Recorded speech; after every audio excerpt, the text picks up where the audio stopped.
திருநெல்வேலி மாவட்டம் மேற்கு தொடர்ச்சி மலையில் அமைந்திருக்கும் மாஞ்சோலை, காக்காட்சி, 4 முக்கு, ஊத்து போன்ற 4 தேயிலை தோட்ட கிராமங்கள் இருக்கிறது. சுமார் 1000க்கும் மேற்பட்ட தேயிலை தோட்ட தொழிலாளிகள் இருந்து வருகிறார்கள். அவருடைய வாழ்வாதாரம் முற்றிலும் பாதிக்கப்பட்ட நிலையில் மாஞ்சோலை தேயிலை தோட்ட தொழிலாளிகளுடைய பிரச்சனைகளை குறித்து உண்மை நிலைகளை கண்டறியும் வகையில் புதிய தமிழக கட்சி தலைவர் கிருஷ்ணசாமி தேசிய மனித உரிமை ஆணையம் ஒரு வழக்கு கொடுத்த நிலையில் பாத்தீங்கன்னா, தேசிய மனித உரிமை ஆணையம் 2 பேர் கொண்ட ஒரு குழு நேற்று மாஞ்சோலில் நேற்று மாலை ஒரு 3 மணி அளவில் அந்த விசாரணை தொடங்கப்பட்டு நேற்று இரவு சுமார் ஒரு 9 மணி அளவில் முடியப்பட்டது. நேற்று மாஞ்சோலில் சுமார் ஒரு 10க்கும் மேற்பட்டவர்களும் அந்த தேயிலை தோட்ட தொழிலாளர்களும் விசாரணை நடைபெற்று அதன் பின்பு இன்று காலை பாத்தீங்கன்னா 4 முக்கு பகுதியில் வந்தார்கள்.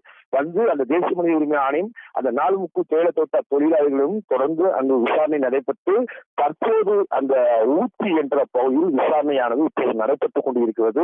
ஊத்து பகுதியோடு தற்போது நிறைய வாய்ப்பு உள்ளது. இன்னும் ஒரு சில மணி நேரத்தில் அந்த தேயிலை தோட்ட தொழிலாளிகளுடைய விசாரணை முடிவடையும் நிலையில் அங்குள்ள 3 கிராமங்கள், குறிப்பாக மாஞ்சோலி, 4 முக்கு, ஊத்து போன்ற 3 பகுதியில் உள்ள தேயிலை தோட்ட கிராம மக்கள் பிரதானமான கோரிக்கையை வலியுறுத்தியிருக்கிறார்கள். குறிப்பாக இந்த தேயிலை தோட்டத்தை அரசே எடுத்து நடத்த வேண்டும்.